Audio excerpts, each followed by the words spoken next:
Hoy lunes 14, 13 de agosto 2012. Nos encontramos en los estudios del Archivo General de la Nación. Vamos a conversar con el amigo José Gómez Cerda, reconocido activista, dirigente sindical del país, periodista. Escritor, me observa la colega Ana, para conversar sobre algunos temas relacionados con la historia contemporánea dentro de lo que el archivo está documentando en estos momentos. Por el Archivo General de la Nación, el colega en cámara Robert Rodríguez, Ana Félix, Aquiles Castro. Esperamos que pueda integrarse un colaborador en breve, Etzel Báez, si finalmente puede llegar. Don José Gómez Cerda, la idea es conversar, como decíamos, sobre algunos tópicos, aunque el interés más detenido, lo observaba la compañera, relacionado al tema del movimiento obrero, la relación, lo que pudo haber ocurrido, que usted conozca, ¿no?, de voz sobre este tema, en su pensamiento, en su actividad y la ejecutoria del gobierno, ¿verdad? Entonces, la idea es que primeramente usted nos da sus generales para que quede registrado en el video su nombre, la fecha, el lugar de nacimiento, su oficio.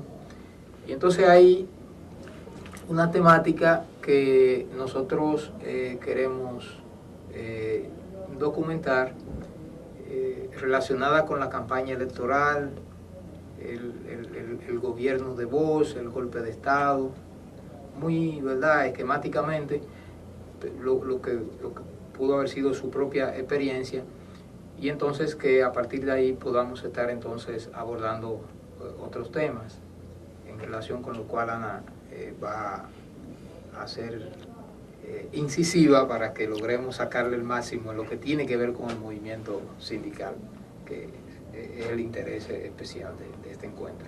Luego podemos tratar otros. Bienvenido, le agradecemos, muchas gracias por su gentileza, ¿verdad?, de colaborar con este proyecto, con la institución. Bueno, pues mi nombre es José Gómez Cerda, nací el 28 de junio de 1939 en Santiago de los Caballeros. Mi formación fundamentalmente viene en la Juventud Obrera Católica, una organización que durante la época de Trujillo, los últimos años, fui su presidente. Por declaraciones que hice el 1 de mayo de 1958, tuve algunos problemas que me obligaron a salir del país y me instalé en Costa Rica. En Costa Rica tuve conocimiento de Juan Bosch por primera vez, porque en el país la juventud no tenía conocimiento de su existencia, y trabajando como militante de la Juventud Obrera de Costa Rica, tuve una buena amistad con el padre Benjamín Núñez. El padre Benjamín Núñez es el creador en Costa Rica de una central sindical que se llama Rerum Novarum. Él fue muy amigo de Juan Bosch y fueron juntos a los Estados Unidos para recaudar fondos para la creación de un instituto político que estaban creando en Costa Rica para la formación especialmente de jóvenes políticos relacionados con la socialdemocracia. El padre Benjamín Núñez, quien era de los asesores de la Juventud Obrera Católica, me habló. Por primera vez oí el nombre de Juan Bosch, y ellos establecieron muy buena amistad, tanto para la formación de ese instituto político en Costa Rica, como otras actividades más. En Nueva York, que me instalé durante algún tiempo, pues fui presidente de la Juventud Obrera Católica para los hispanos, que en aquella época eran muy escasos, y los dominicanos éramos decenas solamente. Después estuve trabajando con la Juventud Obrera Católica de Puerto Rico, y brevemente estuve en Cuba en junio, después de la salida de la invasión en La Habana, una estadía muy breve. Quiere decir que mi formación viene especialmente de la Juventud Obrera Católica. Estudié en la Universidad de Río Piedras, en Puerto Rico, que hacen especie de un diplomado para sindicalismo, que se llama Relaciones Industriales. Y después estuve varios meses estudiando en el Instituto Nacional de Educación Sindical de Venezuela. El compañero Henry Molina y yo, que éramos exiliados en esa época, tuvimos la ocasión de participar en un congreso de la CTV, que era la organización más grande que había en Venezuela, y donde Juan Bosch había establecido muy buenas relaciones, no solamente de índole política, ya que todos conocen sus buenas relaciones que él tenía con Rómulo Betancourt, como lo había establecido en Costa Rica con José Figueres. Después de la muerte de Trujillo, un grupo nos quedamos estudiando porque consideramos que no estábamos todavía maduros para incursionar en la política o en el sindicalismo, y regresamos en enero de 1962. Una semana después que yo vine, pues se creó o creamos la Confederación Autónoma de Sindicatos Cristianos, que era el nombre original que tenía esa organización. Y esta organización pues se creó después de una experiencia que hubo en el movimiento sindical.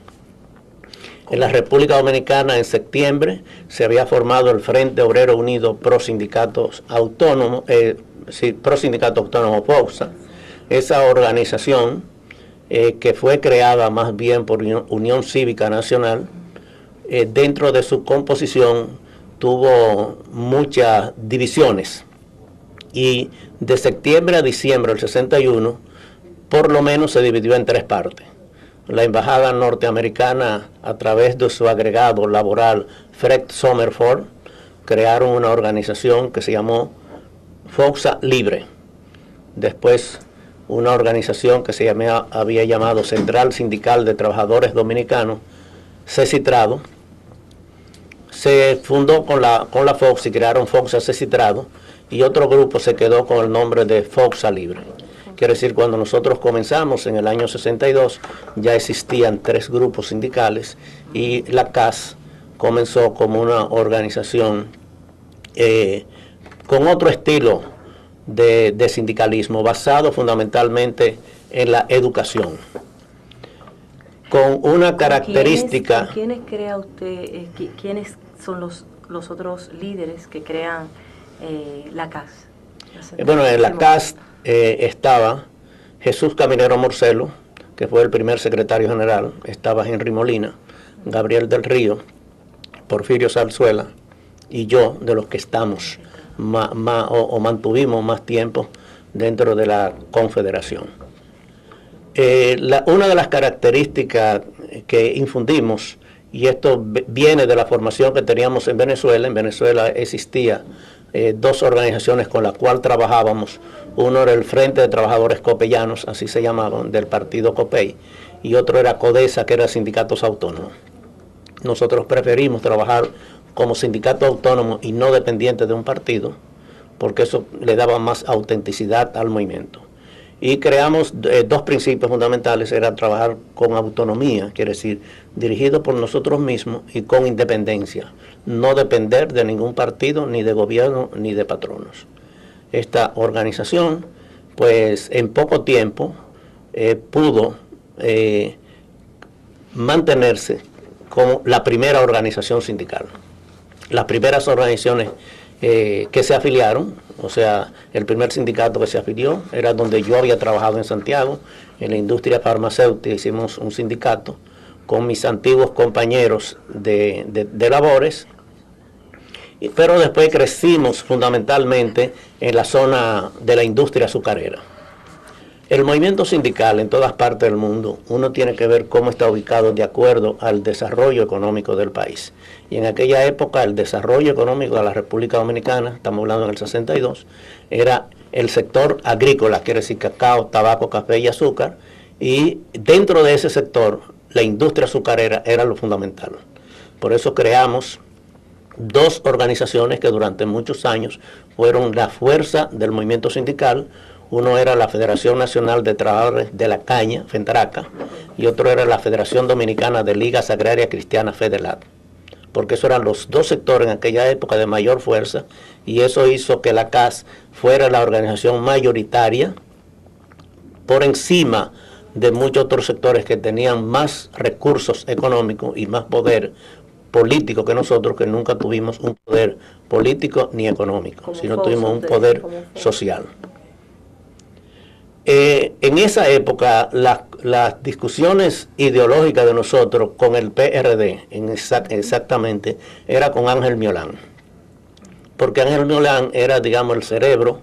Ángel Miolán, hay que recordar que fue secretario privado de Lombardo Toledano, y Lombardo Toledano fue secretario general de la CETAL, la Central de Trabajadores de América Latina.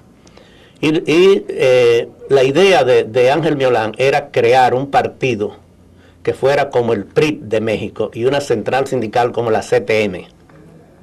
Y ahí entramos en contradicciones, porque nosotros no aceptábamos o no propugnamos porque las centrales fueran dependencia de los partidos políticos. Entonces, nuestras discusiones de tipo ideológico eran fundamentalmente con Miolán, que era en esa época el secretario general del PRD y el que tenía la conducción, era el que guiaba. Recuerdo que él envió una carta a todos los sindicatos azucareros diciendo que tenía que haber un solo sindicato en cada ingenio y todos debían estar afiliados a una sola central del partido. Inclusive la Constitución del 63 así lo consignaba, de que solamente podía haber un solo sindicato por industria, por empresas, y tuvimos muchas confrontaciones ideológicas en ese sentido. Nosotros celebramos en Boca Chica un seminario para posesionar nuestras ideas, y cuando se dio el golpe de Estado, ya nosotros teníamos nuestra posición fijada en defensa del orden constitucional. O sea, aunque habíamos tenido dificultades, porque no queríamos ser una correa de transmisión de ningún partido político, pero la idea nuestra señalaba de que había que respetar el orden constitucional. Y nosotros, el primero, más que del PRD, que pusieron preso especialmente a Henry Molina, por la manifestación que hicimos contra el golpe de Estado, fuimos nosotros. En el año... Antes de pasar al golpe, un poco antes la campaña, como usted llegó en el 62 y de una vez se mete en la organización de la CAS, la campaña, ¿cómo usted como testigo, qué recuerda de la campaña? Bueno, en esa época nosotros, los dirigentes de la CAS, éramos casi todos del Partido Revolucionario Social Cristiano, o sea, ideológicamente. Pero dentro del Partido Revolucionario Social Cristiano, relativamente nosotros éramos más grandes, en el sentido de que para estar en un partido no hay ninguna condición, basta que usted sea adulto. Pero para estar en un sindicato usted tiene no solamente que estar trabajando, que cuando está trabajando tenga un sindicato y que ese sindicato se identifique. Quiere decir que hay 5 posibilidades más de usted tener un partido que de tener una organización sindical. Y sin embargo nosotros éramos mayoritarios en lo que respecta a cantidad de afiliados. Pero no solamente eso, nosotros teníamos un instituto de formación social de nosotros, que eso nos daba, y teníamos una educación permanente. Pero además de eso, nosotros desde el principio tuvimos un equipo de personas que trabajó permanentemente en lo sindical 24 horas al día. Mientras en el partido era de hobby, quiero decir, eran los fines de semana, cuando tenían tiempo se dedicaban a eso, y muy preparados, muy capacitados, pero no había un apego a las bases. Ahora, en el fondo, teníamos y compartíamos o bebíamos de la misma fuente de la doctrina cristiana. Entonces, perdón, ¿qué trabajaba Edsel Báez? ¿Qué trabajaba? Yo te conozco, no me digas Edsel Báez. En ese momento en que te entregas al PRD, ¿en qué trabajabas y dónde? Yo Yo he trabajado en en ese momento, en ese momento. Era permanente de la CAS. No, pero ¿qué trabajo ejecutaba para sindicato? Yo era representante de la CAS para toda la región del Cibao, a partir de Santiago, y era el secretario. ¿Qué empresa trabajabas? Yo vengo de la industria farmacéutica. ¿Trabajabas en la industria farmacéutica? Había trabajado en la industria farmacéutica, en la farmacia Caridad en Santiago. ¿Y en qué mes te integras a la campaña del PRD? No, yo no estuve en campaña del PRD, ¿no? No, él no. ¿Eh? Nunca estuve en campaña del PRD. ¿En el 62? No, nunca. Nunca he sido del PRD. Sino del Partido Revolucionario Social Cristiano, Ok. que era el otro grupo. O sea que nosotros como CAS Sí. teníamos confrontaciones ideológicas, no con el PRD, sino con Ángel Milán, pero Ángel Milán era el secretario general. Sí. Quiere decir, con él en el sentido de cuál era el rumbo del movimiento sindical. Entonces él quería que el movimiento sindical fuera un instrumento del PRD, porque ese era el modelo que él traía desde México, con el Partido Revolucionario Institucional y la Confederación de Trabajadores Mexicanos. ¿Recuerda más o menos cuánto era el número ¿De qué? de asociados De la CAS. sindical? Sí. Nosotros, el 1 de mayo de 1962, éramos más o menos, la organización más grande era CONATRAL en esa época, al principio. era? CONATRAL, Sí, la Confederación Nacional de Trabajadores Libres. Nosotros, te digo el caso en Santiago, ¿Trabajadores? Confederación Nacional de Trabajadores Libres, Ajá. que Sí. fue lo que antes se había llamado FOXA Libre. ¿Y a qué generalmente se dedicaban cuando decía trabajadores libres? ¿A qué se dedicaban? Bueno, ese Básicamente. término libre viene de internacional, de la Confederación Internacional de Organizaciones Sindicales Libres. Y casi todas las organizaciones que trabajan con los norteamericanos le ponen el apellido libre. Libre. Eso era cuestión de la Guerra Fría, de distinguir los que eran libres frente a otros sectores. Entonces era una expresión. Era una expresión, como decir, los grupos Ideológica. los grupos socialdemócratas se llamaban uniones, los que eran de grupo izquierdo comunista se llamaban Central General de Trabajadores, CGT o Central. Entonces lo de libre era más o menos una identificación del sindicalismo norteamericano. Por eso le ponían sindicatos libres. En muchos países, no era aquí solamente, Sí. en otros. Y recuerdo más o menos el número que había, la cantidad ¿De de qué? asociados al sindicato. En la CAS. Nosotros llegamos a tener antes del 64 125,000 afiliados. Mucho para la época. Era mucho, para la época teníamos los campesinos, los azucareros, solamente en esos teníamos alrededor de 100,000 trabajadores. Ahora en el 64, ¿Campesinos? ¿Por qué campesinos? por las ligas agrarias cristianas, Ok. pues teníamos todas las ligas agrarias cristianas. Y en las ligas agrarias cristianas, en cada paraje, en cada sección, teníamos una liga agraria, teníamos más de 600 organizaciones campesinas. Eran trabajadores Hecha día, bueno, no había desarrollo industrial en el campo, son trabajadores libres.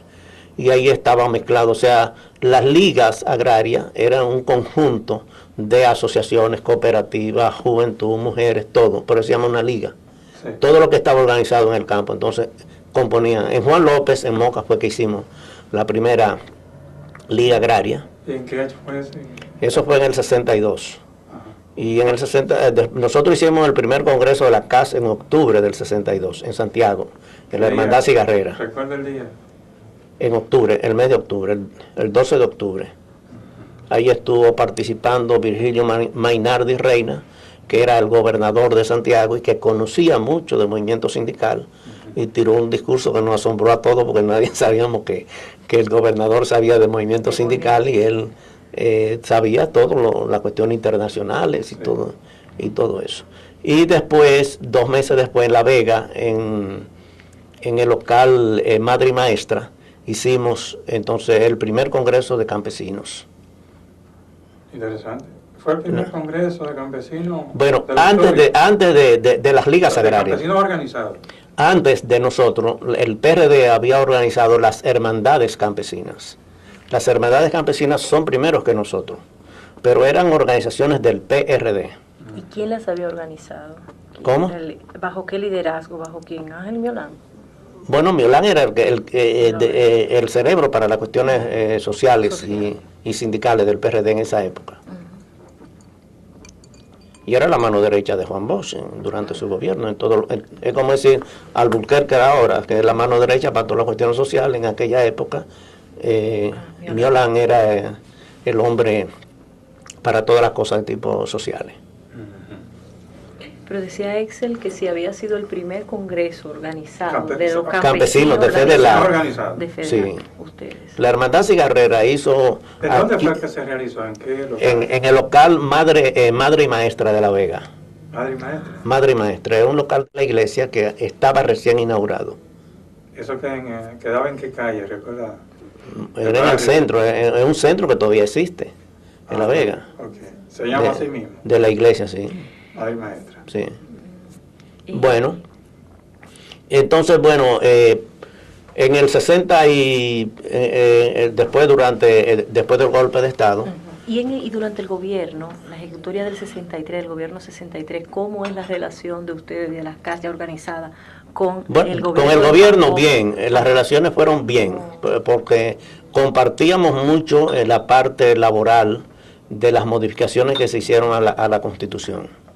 O sea, nosotros creíamos que debía hacer así como se planteaba, o sea, que en los ingenios azucareros había muchísimos sindicatos, entonces esto ordenaba que en cada ingenio había un solo sindicato, no un sindicato de carretero, uno de trilladores, otro de cargadores, sino en cada industria un solo sindicato. ¿Y único? ¿Se llegó a aplicar en la mayoría? No se llegó a aplicar porque realmente la Constitución duró muy poco tiempo. Y eso, la implementación no llegó a aplicarse. Pero con el gobierno del PRD tuvimos buenas relaciones. Ahora, cuando llegó el triunvirato, la situación cambió mucho. Comencé a decirte, o sea, en el Seguro Social, los trabajadores pagábamos el 2,5%, los patronos el 2,5% y el Estado teóricamente el 2,5%, porque nunca pagaba y nunca han pagado. El triunvirato lanzó un decreto, porque no había leyes, o sea, no había poder legislativo, en la cual se aumentaba a los trabajadores del 2,5% al 5%. Nosotros hicimos una huelga nacional que duró una semana, la CAS con apoyo del BRUT, de Universitario, y una CHOCIN, que fueron las tres organizaciones, o sea, los que no apoyaron fue el BRUT, y una CHOCIN. Esa huelga duró una semana, se paralizó el país entero. ¿Quién dirigía el grupo en esa época? No recuerdo, pero estaban Bernardo de Filló y José Joaquín Puello, que eran de los principales dirigentes, con los que más nos tratábamos. Y esa huelga, a la semana, a mí me tocó negociar, no porque era el principal, porque todo el comité ejecutivo de la CAS estaba preso. Entonces, yo tuve que negociar y se derogó el decreto. Pero el gobierno tomó represalia y ordenó a todas las empresas descentralizadas que desbarataran los sindicatos o se desafiliaran de la CAS. Eso pasó con Molino Dominicano, eso pasó con la tabacalera, eso pasó con la manicera. Las de Corte.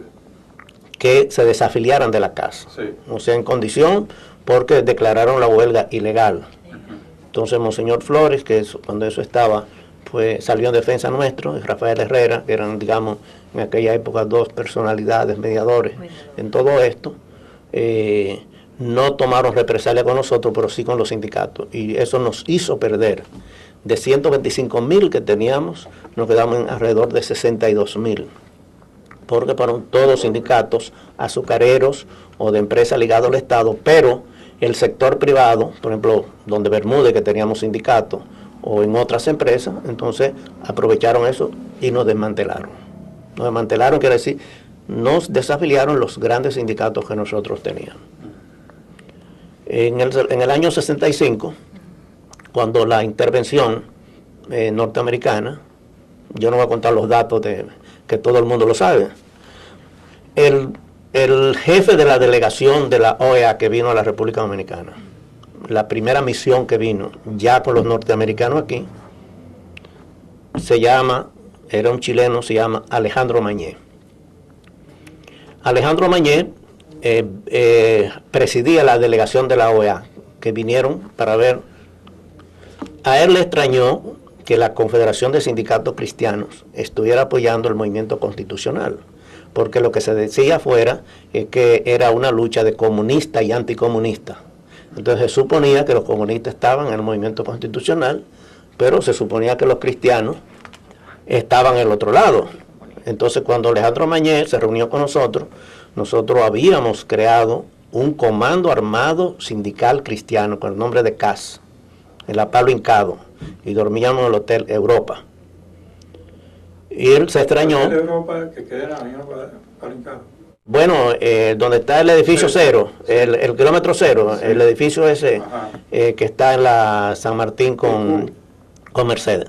Bueno, ahí dormíamos y teníamos al lado donde vivía Josefina Padilla, ¿tú recuerdas? Sí. Ahí teníamos un comando, teníamos una casa que estaba desocupada, ¿no? Entonces Alejandro... ¿Cuáles eran los del comando? ¿Recuerdas algunos de los miembros? Bueno, Henry era el comandante, yo era el subcomandante. Sí. Y después teníamos todo lo que venía de los ingenios supereros, se venían a integrar ahí porque era nacional, o sea, de la CAS de eso. ¿Qué los motivó a crear el comando? Bueno, nosotros, la CLAD, la Central Latinoamericana, fue lo que nos dio la posición de apoyar el movimiento constitucional. Cuando comenzó los primeros movimientos, el Comité Ejecutivo Nacional íntegro de nosotros, todos que nos reunimos, fuimos a La Voz Dominicana y hicimos un pronunciamiento de apoyo al movimiento constitucional y llamamos a todos nuestros delegados que vinieran a la CAS para llamamos un consejo, pero era para reunirnos para tomar eso. Entonces Alejandro Mañé habló con Camaño y le dijo que él quería que alguien de nosotros saliera para que diera testimonio afuera de cómo los sindicatos cristianos estaban apoyando el movimiento constitucional. Entonces nos llamaron, la persona que debió ir era Henry Molina, que era el secretario general, pero el que tenía visa y estaba listo para salir era yo.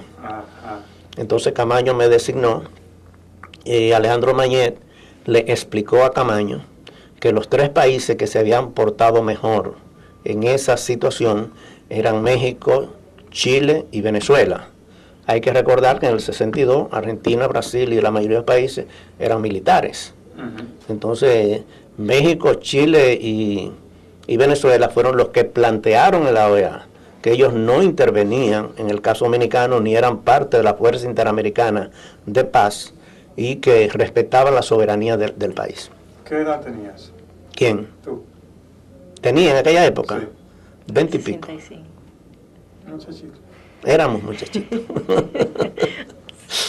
Henry cuando fue la primera vez a Ginebra tenía 21 años. Y cuando nosotros nos reunimos por primera vez, pusimos a Jesús Caminero, Morcelo, como secretario general porque tenía 25 años. Y para nosotros éramos un hombre ya... Sí. Para nosotros, sí. Que éramos muchachos todos, pues éramos... Bueno, hay que saber que después de la muerte de Trujillo apareció una generación de jóvenes en todos los partidos políticos, que eran muchachos de 20 o 25 años. Nos dice ahora, fulano de tal, pero son gente que ya pasaron 40 o 50 años en eso. Sí. Y yo voy a organizaciones sindicales que yo no encuentro un joven de 40 años. Y nosotros en esa época no aceptábamos gente así de esa categoría. Bueno, entonces en el 65 Camaño me designó como representante del gobierno constitucional para que fuera a Venezuela, a México y a Chile. Y la CLAD cubrió los gastos, porque no había sueldo, ni había transporte, ni había nada. En Venezuela me reuní con el presidente, fui con Emilio Máspero, que era el secretario general de la CLAD para la zona del Caribe. ¿El presidente no era Rómulo Betancourt? No. Leoni. Sí. Raúl Leoni. Sí. Después estuve en Chile. El Chile el presidente Eduardo Frei, que era, digamos, como de los asesores nuestros, porque el movimiento sindical cristiano y la democracia cristiana internacional en aquella época tenían unas relaciones muy cordiales, no solamente ideológicas, sino también a nivel personal, y nos trató muy bien. El presidente Frei me dijo que... ¿Se dieron exactamente en qué meses? Yo salí de aquí a fines de mayo, a mediados de mayo. O sea, ya teníamos el comando armado y toda la cuestión y habíamos hecho todos los preparativos. ¿El primer país que visita entonces? Venezuela. Venezuela. En Venezuela estaba reunido el comité ejecutivo de la CLAT, entonces con una delegación de ellos fui allá a hablar con el presidente. Él nos dijo, bueno, ustedes conocen las relaciones tan difíciles que tuvo Trujillo y después los venezolanos pues fueron muy, muy solidarios. El presidente Eduardo Frei me dijo que él y su gobierno, y él había recibido las instrucciones de Alejandro Mañez y de el canciller ante la de Relaciones Exteriores, que era Valdés, pero que políticamente ellos no podían reconocer un gobierno antes que la OEA, porque eso son cuestiones diplomáticas que después estuvo en México. Argentina no. No, pues en Argentina eran militares y en Brasil también. O sea, la mayoría de Sudamérica en el 62 eran militares. Venezuela, Chile y México. Esos eran los tres países que tuvieron esa compostura.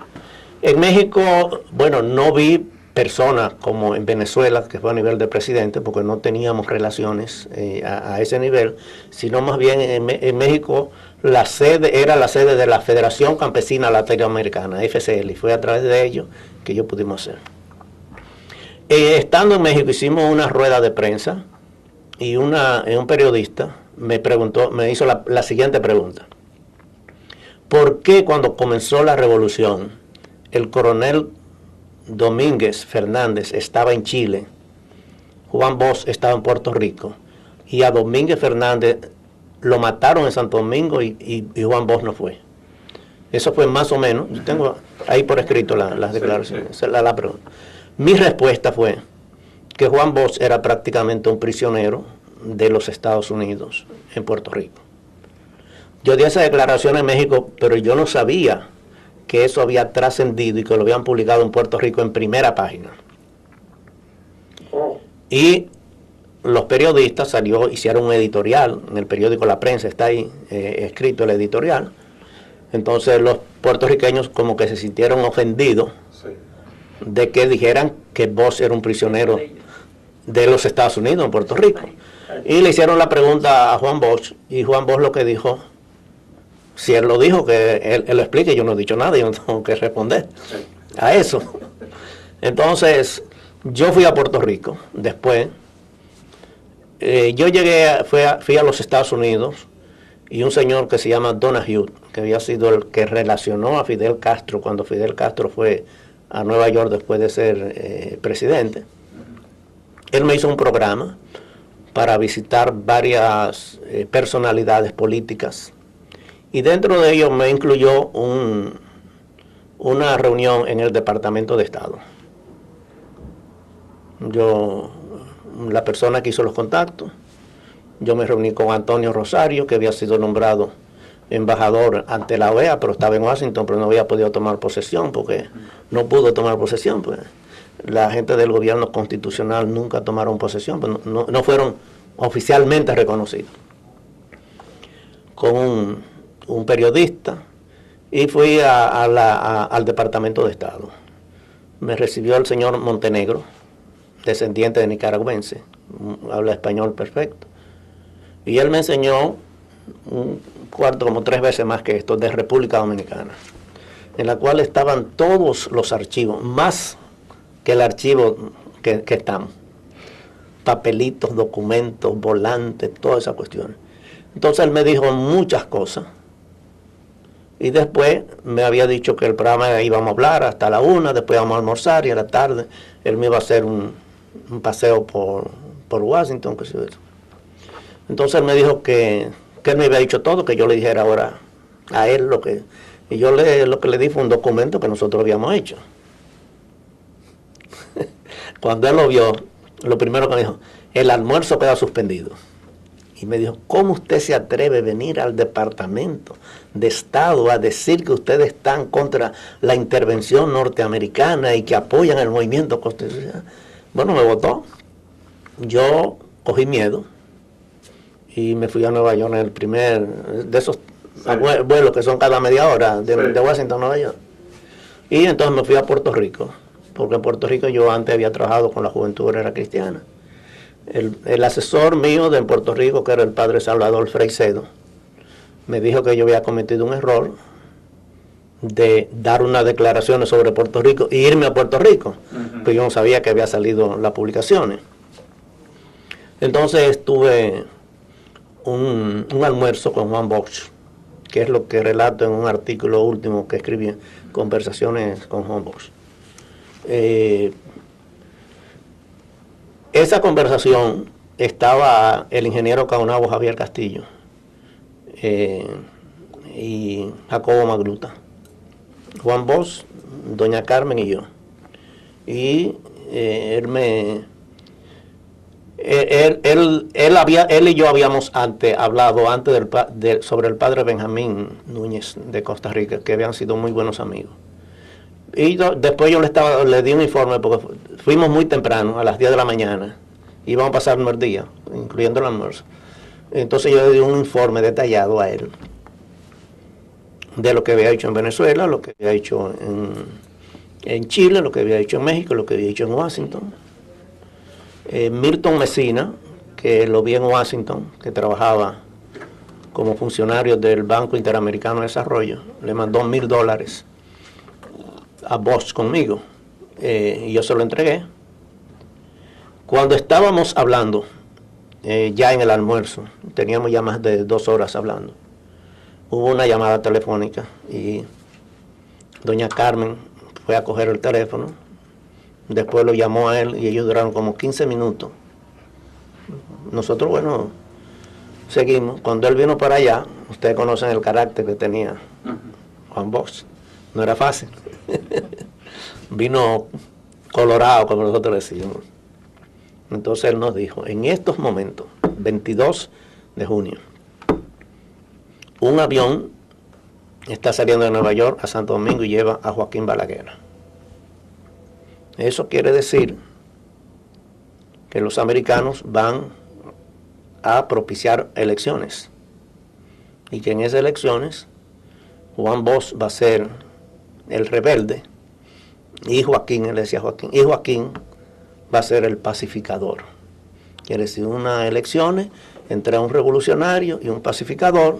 Eso quiere decir que en la juventud yo voy a sacar alrededor de un 60 a un 65% entre los intelectuales, pero en el campesino y a las personas mayores, Balaguer va a sacar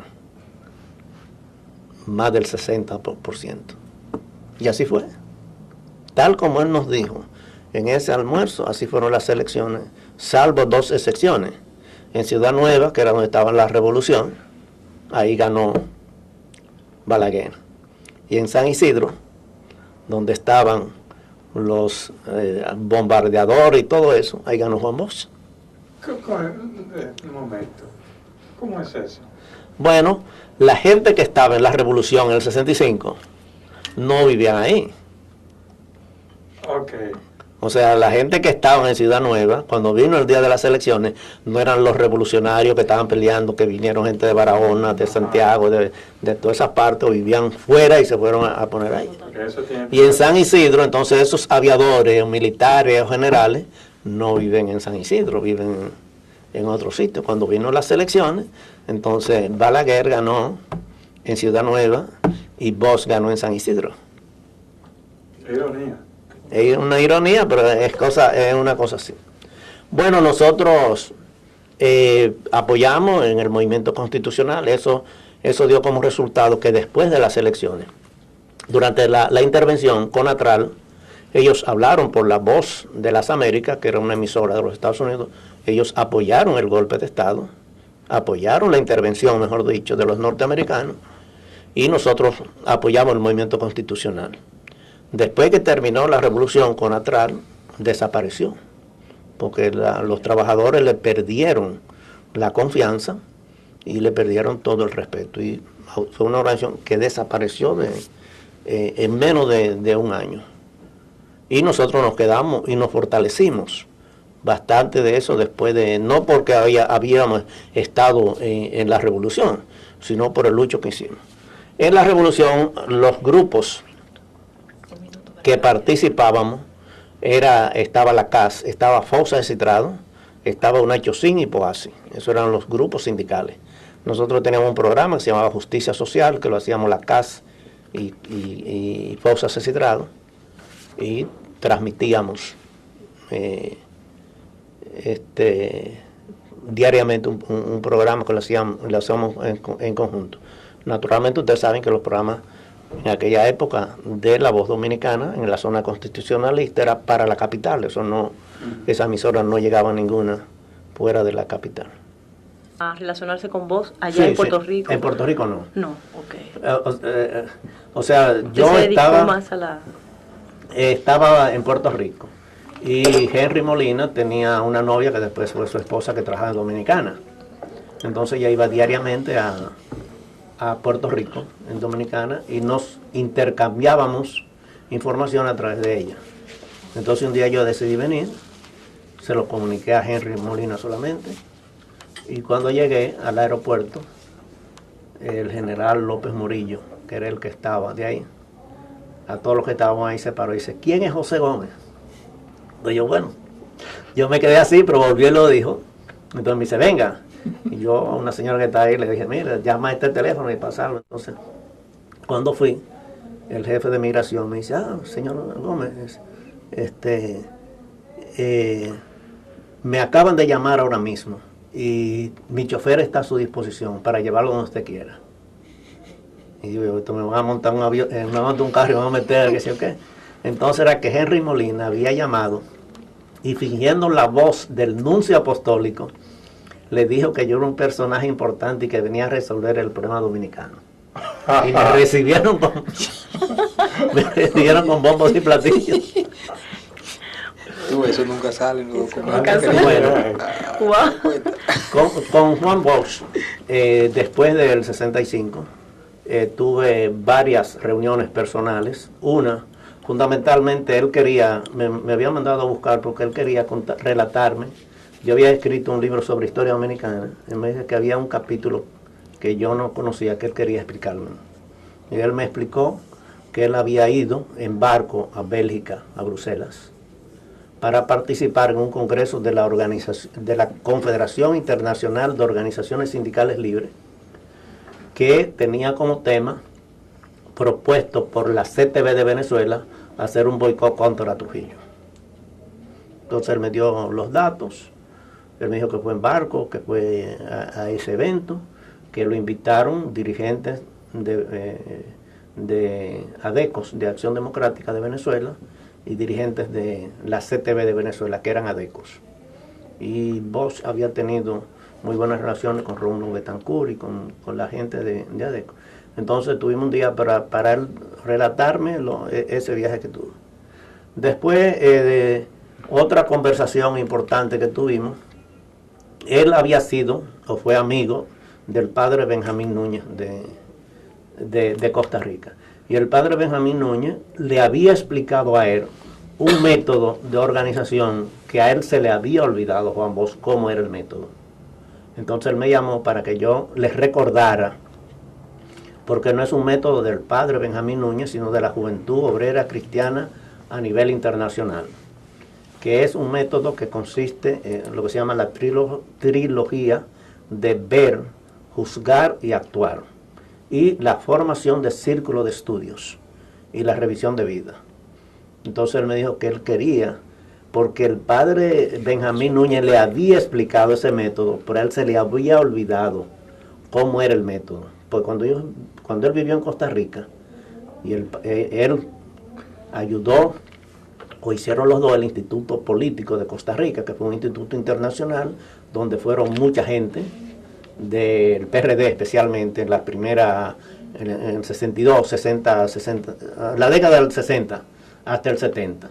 Entonces a él se le había olvidado lo del método que el padre Benjamín Núñez le había explicado.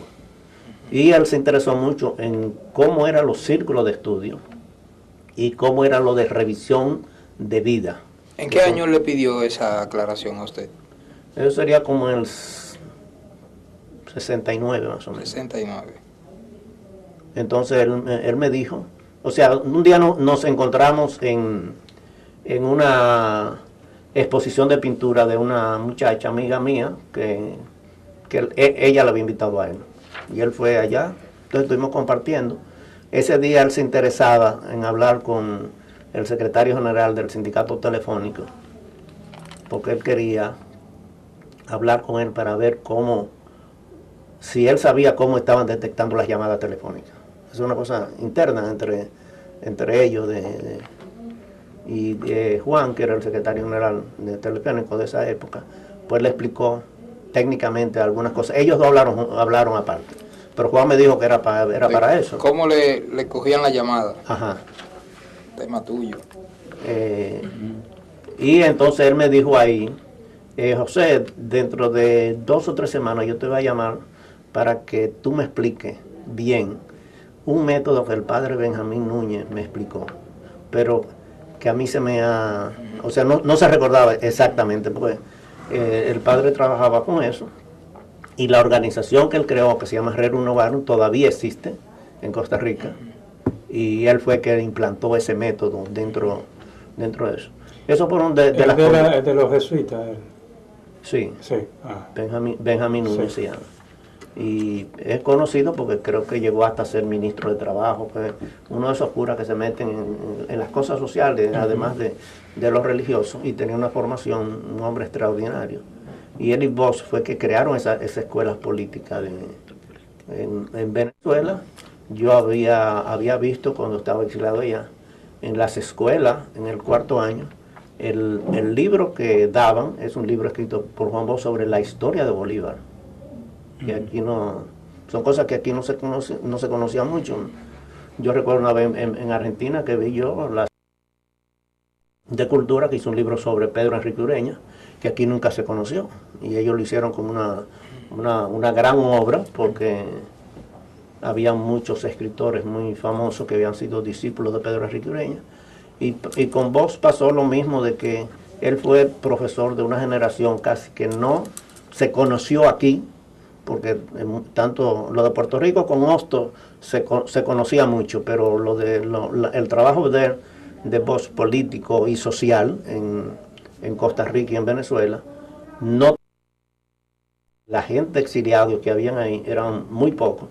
Cuando yo fui a Costa Rica, una de las cosas que más me extrañó es que Bosch, Horacio Cuascú, el general Ramírez Alcántara, eran dominicanos, pero que la gente lo idolatraba, porque la revolución del año 48 fueron dominicanos que la hicieron, especialmente Ramírez Alcántara y Orne Cuascú, y Tulio Albelo, creo que eran 3, no recuerdo el tercero si era Tulio Albelo, pero que aquí esas cosas nunca llegaron a trascender en Costa Rica como educadores. Quiere decir que para mí, cuando yo conocí la obra social, la escritura social de Bosch, me inspiró a escribir cuestiones sociales, y los libros que he escrito casi todos son de contenidos sociales. Hay alguna referencia a obras de Bosch al principio, como vivían los campesinos y esas cosas que aquí no se ha tratado muy bien. Quizás como ha pasado ahora que el presidente ha dejado en Alburquerque la cuestión social, en aquella época Bosch le dejó a Miolán la cuestión social, y por eso no hubo más trascendencia en la parte sindical y social, porque bueno, son delegaciones que hacen los presidentes si tú te vas a ocupar de tal cosa, y no incursionan tanto. Eso pasó en el gobierno de Bosch, que Miolán fue que llevó casi toda la parte social, y la conocía, no era inventando, creo, sino él había trabajado con Lombardo Toledano, y tú hablabas de él, lo que era la CETAL, lo que hicieron todas las cuestiones, porque Lombardo Toledano, como ustedes saben, estaba Pedro Enríquez Ureña, ellos son cuñados, no recuerdo si el Pedro Enrique Greñas está casado con una hermana de él, o él está, sí, una hermana de él, Sí. de Lombardo Toledano.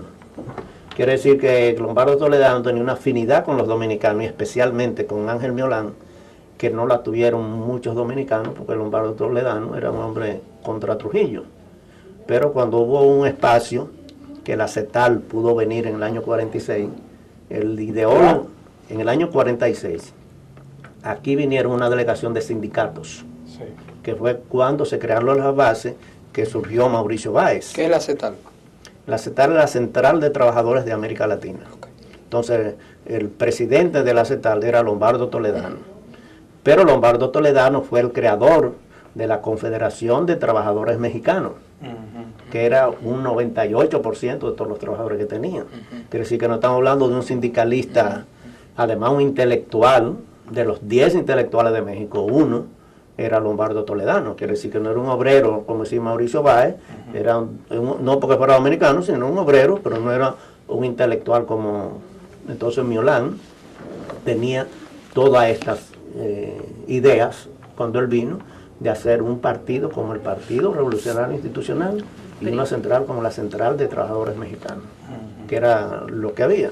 Pero aquí acabábamos de salir de una dictadura, entonces la gente no quería mucho esas cuestiones, porque la Central de Trabajadores en tiempo de Trujillo era una correa de transmisión del Partido Dominicano, y el Partido Dominicano era que decía usted va ahora y después va usted y después va usted. Entonces la gente no quería eso, quería tener, porque se quería hacer todo lo contrario a lo que se había hecho en la dictadura de Trujillo. Entonces la gente no ¿Había quería animadversión al sindicato por eso? No, al sindicato como correa de transmisión de un partido político. Por eso los partidos de izquierda nunca tuvieron fuerza sindical hasta el año 72, cuando se creó la CGT. Nunca tuvieron, y tenían mucha fuerza, o sea, social, el MPD, el PSD, el PSP, todos esos partidos tuvieron mucha influencia, pero nunca tuvieron fuerza sindical. ¿Por qué? Porque ellos se confundieron y creyeron que los sindicatos eran un partido político, de hacer un núcleo, un grupo. La revolución está allá, y mientras tanto nosotros estamos en las reivindicaciones. ¿Cuál es tu problema? ¿Cuál es tu salario? ¿Cuál es la cosa? Y la gente se fue más allá. Además, no teníamos discriminación, porque nosotros, la mayoría, éramos de una tendencia ideológica, pero las bases eran del PRD. O sea, la mayoría de los trabajadores que siempre tuvimos y tenemos son PRDistas. Pero nosotros no nos metemos en las cuestiones de decir que si tú eres del PRD, tú tienes tal condición, o tú vas a un cargo. No. Entonces, eso de trabajar con autonomía e independencia, eso le dio a la CAS una fuerza que todavía perdura. Y ustedes saben que en los movimientos políticos, si uno ve cómo eran las tendencias, hace 20 años lo que era el Partido Reformista y lo que ahora, lo que era el PLD hace 30 años, lo que es ahora, son cambios radicales. Sin embargo, en el movimiento sindical, la CAS siempre se ha mantenido con una estabilidad, con una fuerza. No importa el partido ni el dirigente que esté, porque eso no hace cambios profundos dentro del movimiento sindical, cuando es autónomo y cuando es independiente. Capítulo 1, hacemos un receso y pasamos al capítulo 2. No, estaba anotando. Una preguntita. En el 62, ¿cuáles eran las reivindicaciones sobre las que ustedes luchaban, que los unificaban? El salario, fundamentalmente, y el empleo. ¿Cuánto era el salario? O sea, Bueno, los sindicatos, los ingenios azucareros, puede ser que me equivoque, porque no puedo decir, ganaban cerca de 25 centavos al día, por día, centavos, no estamos hablando de pesos. centavos. Entonces, todos los ingenios azucareros, no existía el Consejo Estatal del Azúcar, sino eran administrados por el Banco Agrícola. Ajá. Entonces, con el Banco Agrícola hicimos un convenio para aumentar 4 veces el salario. La industria azucarera lo resistía, o sea, no era una petición por petición, sino con un estudio cómo estaban los precios del azúcar, el mercado se abrió. Hay que saber que en tiempo de Trujillo había una recepción, había una prohibición de exportación a través del CE. Cuando se abrió, entonces los precios eran muy elevados y los ingenios tenían dinero y podían aumentar. ¿El día era de cuántas horas? Bueno, en los ingenios tú sabes se trabaja los domingos, los sábados, todos los días, no son es por zafra y es también por producción de lo que tú produzcas en toneladas o lo que tú cortes. O sea que los 25 centavos eran mínimos, pero tú tienes incentivo de acuerdo a tu trabajo que hagas. ¿El mínimo de cuánto era? De cantidad no te puedo... Yo lo que sé es que conseguimos una reivindicación de salario muy elevado y eso nos estabilizó todos los sindicatos azucareros, especialmente Montellano, Amistad, Esperanza y Cataré, que eran los grandes. Esos eran los azucareros. En Romana tenían otras condiciones de vida mejor que los otros, porque siempre han sido empresas extranjeras y siempre han tenido unas condiciones económica mejor que los otros azucareros. Entonces, ¿cuáles eran las reivindicaciones? Lograr que la gente tuviera trabajo. Era lo primero, porque había mucho desempleo, como siempre ha habido aquí. Pero si tú conseguías que pudieran abrir obras, que eran más bien obras de... Ustedes recuerdan que se hacían carreteras, que eso era más bien para poner gente. Entonces, eso y el aumento de salario, y lo de salario. Ahora, ¿qué pasa? Que siempre vimos a los trabajadores como productores y casi nunca como consumidores. Entonces, los aumentos de salario que se han logrado se esfuman en poco tiempo porque los costos de los precios de primera necesidad aumentan más. Pero la otra cosa que dio para nosotros mucho impacto es la educación. O sea, si tú no le brindas un servicio al trabajador y el servicio que nosotros detectamos que es el mejor servicio es la educación de tú, y los cursos que se hacían eran cursos autofinanciados, quiere decir la gente pagaba o con dinero o con especie, y creamos el INFAS existe todavía desde el año 62, Instituto de Formación Social. Y ¿había el programa de alfabetización primero? No, nunca entramos en cuestiones de alfabetización. ¿Por qué? Porque no lo vimos como prioridad, sino más bien usamos siempre el método de concientización. ¿Y en qué consistía entonces si no era... Bueno, si el método de concientización es un proceso que tiene 4 etapas. Primero es lo que se llama la conciencia mágica, quiere decir, aquellas personas que consideran que otros les van a resolver sus problemas, están como los niños en la conciencia mágica, que no hacen aporte, pero todo hay que dárselo, que es lo que se llama la conciencia mágica. Después está lo que se llama la conciencia ingenua. Quiere decir, cuando tú tienes una edad y no asumes, o sea, si yo creo que voy a asumir el papel de un muchachito de 18 años, soy ingenuo. Una muchacha de 18 años que quiera jugar muñeca es ingenua porque su edad no es para eso, su edad es para trabajar o crear una familia o hacer otro tipo de formación. Entonces, el que tiene un cargo y no lo asume, es un ingenuo.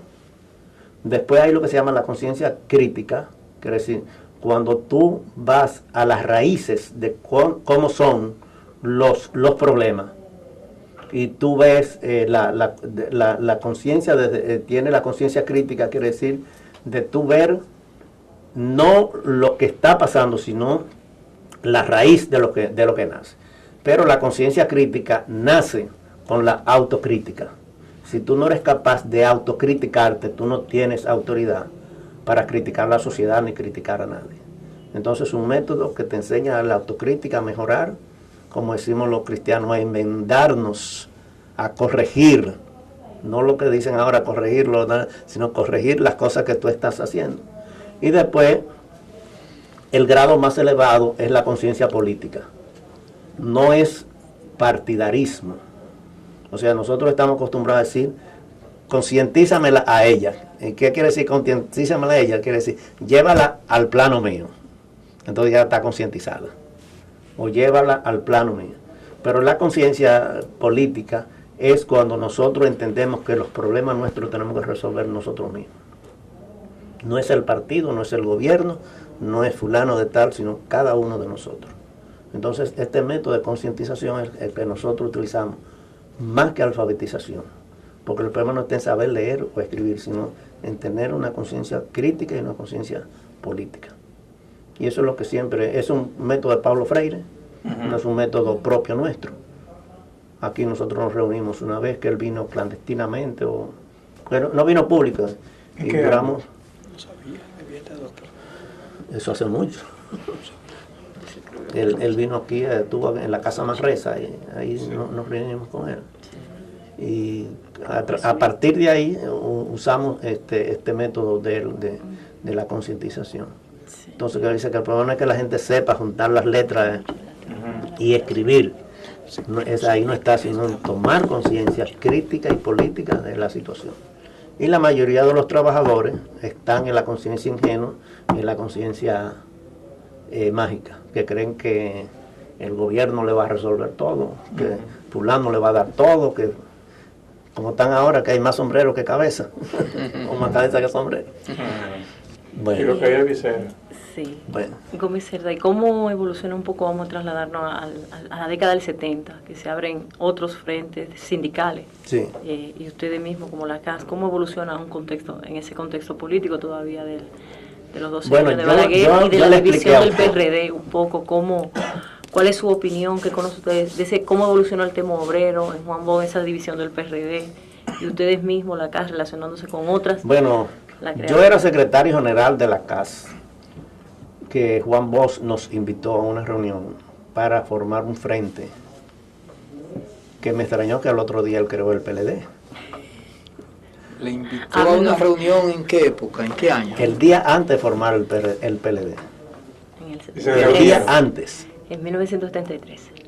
El día antes tuvimos una reunión que él invitó como a 12 o 14 personas para crear un frente. ¿Usted recuerda algunos nombres en esa ¿Cómo? reunión? ¿Algunos nombres presentes en esa reunión? No me los acuerdo. recuerda. Pero eran de organizaciones muy representativas. Entonces él nos habló de la importancia de crear un frente contra Balaguer. Y en tu caso, ¿a quién representabas? Yo era secretario general de la CAS en esa época. Y al otro día, ustedes tienen mejor la fecha que yo, busquen los periódicos un 16 día de antes. diciembre. Busquen los periódicos un día antes para que ustedes vean esa reunión ahí. Hay Eso reseña, se fue en trató en Gasway esa que se reunión? hizo. hay reseña de prensa de esa reunión. Tiene que haber. Ok. ¿Y qué se trató O una de esa reunión? convocatoria, ¿Qué por lo recuerda menos. usted de esa reunión? Además del tema del frente No, político. era la creación de un frente para lo único. Político. Para enfrentar a Político, Balaguer. Sí, para ok. enfrentar a del Balaguer. 70. Y al otro día me extrañó que la creación de un nuevo ¿En partido. qué calidad él convocó la reunión? Como presidente del PRD. como presidente. No, podía ser con su nombre. No, figura, como presidente del PRD. como PRD. Usted sabe que Juan Bosch era muy institucional en eso. Él casi nunca actuaba a nivel personal. Y todo lo hacía. Y con él, ¿recuerda quiénes más estaban? No No recuerda. Pues fue una reunión llamando por teléfono muy, como esas reuniones que se convocan Fue por la mañana para corta, contar. 15, media hora. No, eso duró como 2 horas, pues ahí se oyeron muchas opiniones. Pero sí recuerda. La importancia era crear un frente para detener a Balaguer. Ok. ¿Y cuáles serían las principales acciones para...? No, era solamente formar eso. No había programa, no había nada. Y eso nunca había trascendido. Digo, no había trascendido a la prensa de que cómo se hace, que mañana se va a crear, nada de eso. ¿Dónde? Después tuvimos una reunión, esto es una anécdota. ¿Recuerdan en el lugar donde ¿Dónde? se reunió? Yo sé que fue en Gascue, cerca donde está el PLD, pero no donde está el PLD, no el local. Fue una casa. Una casa, un salón, no recuerdo exactamente. Ok. Yo soy de un grupo que tenemos 30 años reuniéndonos los lunes. Eso lo creó Eduardo Latorre hace muchos años. Ahí está Rafael Toribio, está Juan Bolívar Díaz, están muchas personas de mucha influencia, pero es un grupo interno. Nosotros una vez invitamos a Juan Bosch pues nos reunimos con personalidades para oír sus criterios, pero son cosas internas entre nosotros, no son ruedas de prensa, no son nada.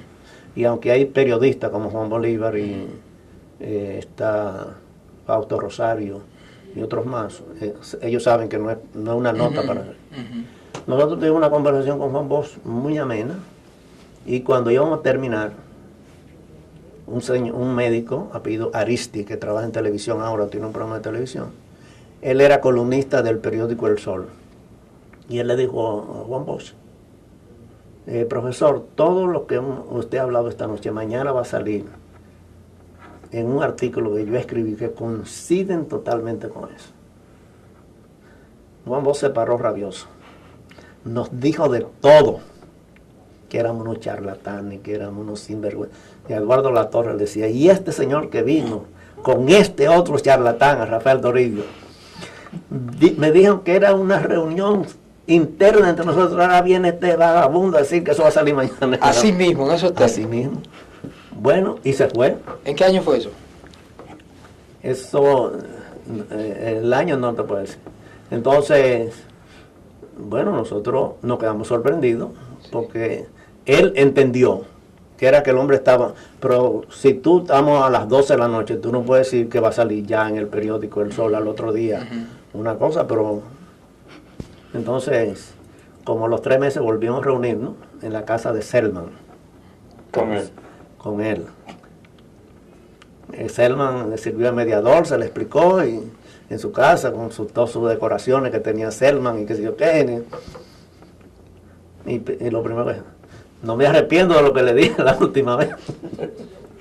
Nosotros, bueno, no vamos a discutir porque... Y era el mismo grupo. El mismo grupo. El mismo grupo, sí. El mismo grupo.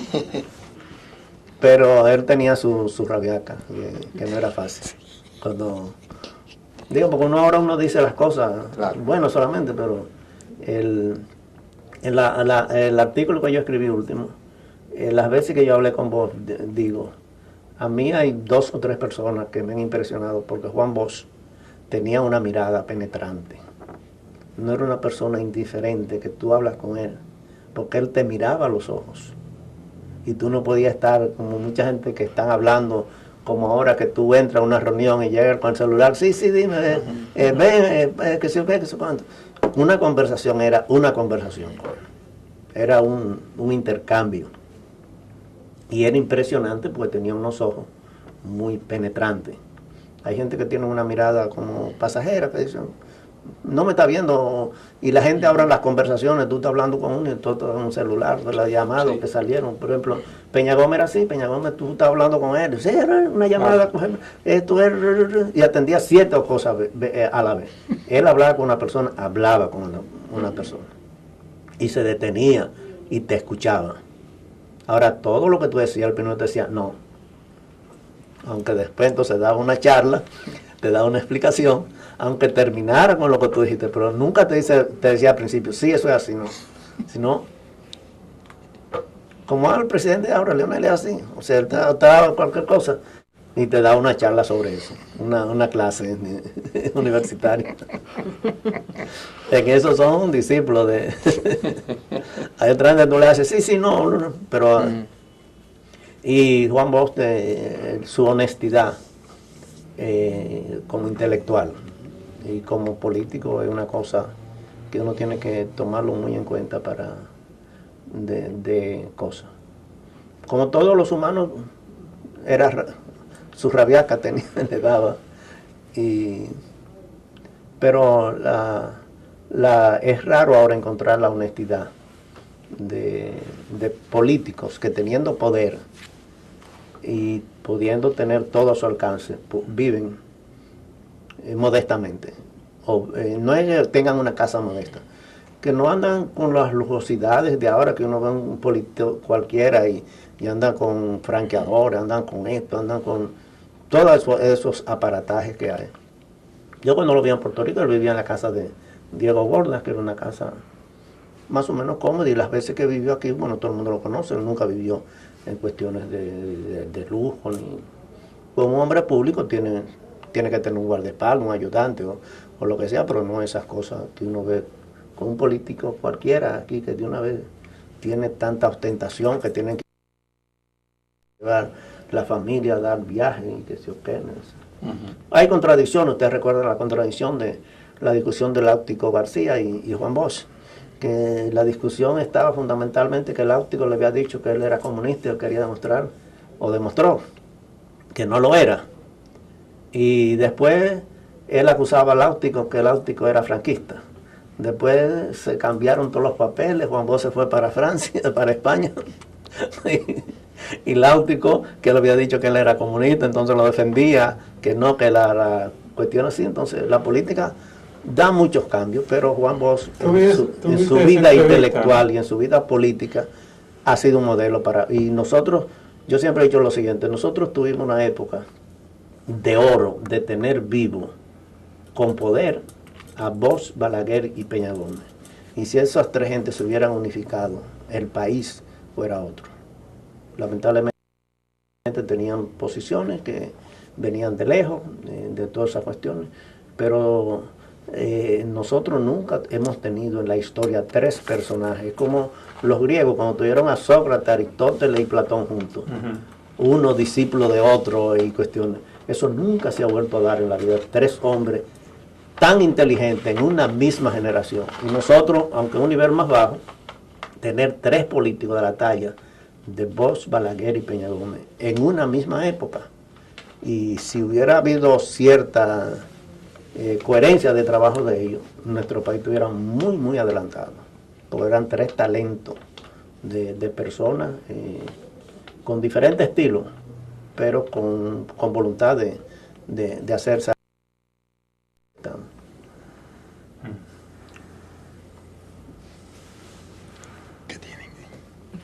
Para finalizar un poco, yo le había preguntado un poco. A finalizar un poco, finalizar mucho. Para finalizar, en el 70, la década del 70, y ¿qué pasó? La evolución del movimiento sindical, cuando aparecen otras centrales obreras, usted todavía sigue siendo secretario de la CAC. ¿Cómo es su relación con esas otras centrales? Bueno, mira, nosotros, el movimiento sindical estuvo hasta el año 71, digamos, una etapa moderada en la cual la izquierda nunca tuvo mucha fuerza. De Camilo Torres, que fue dentro del Partido Social Cristiano, y nosotros éramos en mayoría miembros del Partido Social Cristiano, no dirigentes pero miembros. Eso afectó mucho, porque eso trajo una división que no estaban involucrados dentro de la casa. O sea, cuando Francisco Santos, que era, digamos, fue el personaje principal, pues se hizo estudiantiles, en los grupos intelectuales, en los grupos, todo eso, dio la impresión de que era la CAS dividida en la mitad, y no era así. O sea, pero los grupos de izquierda aprovecharon de ellos, formados por ellos, pues Santos no fue formado por los grupos de izquierda, Santos fue formado con principios cristianos. Pero el movimiento aquí en República Dominicana, eso fue un movimiento mundial dentro de la iglesia que sacudió a todos. Mucha gente que habían sido muy católicos se radicalizaron, se fueron para el comunismo, se fueron para el socialismo, se fueron para todo lo que no fuera cristiano. Esa es la cuestión, porque el congreso que nosotros hicimos en San Juan Bosco, cuando se dividió, el lema era: los cristianos son traidores. O sea, lo decían los cristianos mismos, que los cristianos son traidores. Entonces, yo recuerdo Enriquito de León o Ramón Martínez Portorreal, que decían, bueno, unidad con todo lo de afuera,